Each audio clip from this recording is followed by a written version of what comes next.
Alright, and we're going to talk about special right triangles. We'll call this one level 1.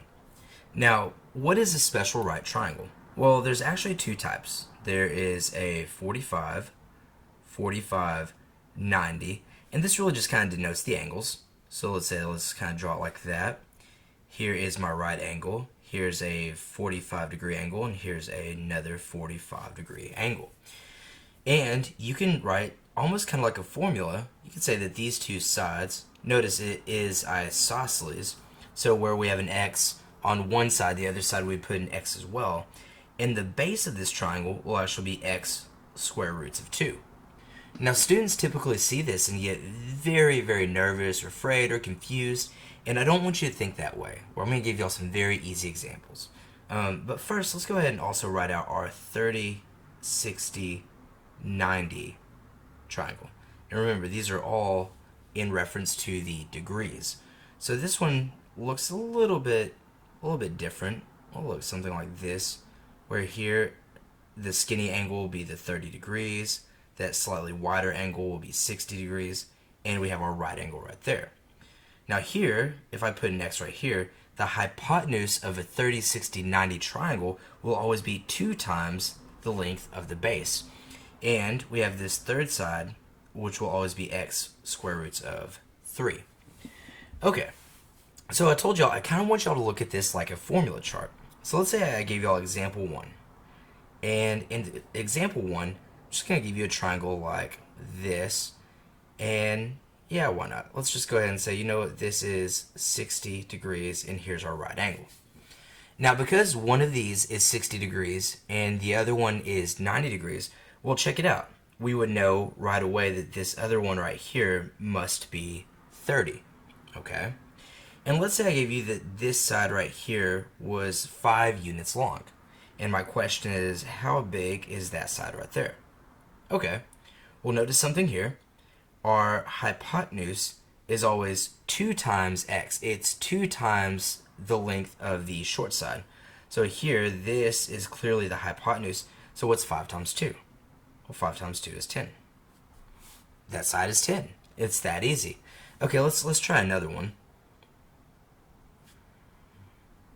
Just go ahead and erase this real quick. Okay, let's say example number 2. Okay, let's say I give y'all something like this, where I tell you, no, that's 90 degrees and that is 45. Okay, well, if I tell you that one angle is 45 and the other is 90, well, then the other one must be 45, and now we're dealing with a 45, 45, 90 triangle. Now, let's say I said that this side down here was 8 centimeters, and I said, you know what? Find the length of x and find the length of y. Well, guys, notice this triangle looks exactly like that one up in the top left.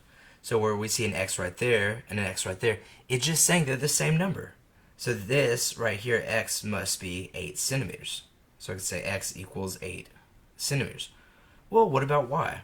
This square root of 2 really confuses students, but notice it's just x square roots of 2.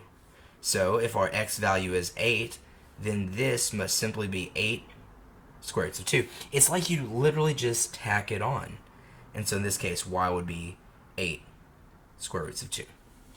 All right, let's try some examples where I'll write them out a little bit larger, and let's go ahead and try this out. Okay, here's example 3, and notice we're going to try and find x and y, and we're given a 30 degree angle here, a 90 degree angle here. Well, guys, that must mean that this is 60, and of course we have a 30, 60, 90 triangle. Now if I just draw that real quick, and let's say the 30 is up there, notice some things. Here we have x, here we have 2x, and here we have x square roots of 3. Okay, so notice, if I wanted to go from 2x to x, what do I have to do? Well, if we're going from 2x to x, we would have to divide by 2. So to go from 8 to this x right here, we divide both sides by 2. So 8 divided by 2 is 4. And it turns out that the length there is 4 inches.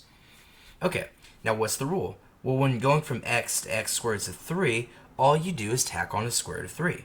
So if this is 4, then over here y must equal 4 square roots of 3. Alright, x equals 4 and y equals 4 square roots of 3. When you get the hang of this, this is very, very easy. Let's try another one. Okay, in example 4, we have 9 on one side, and we want to find x and y.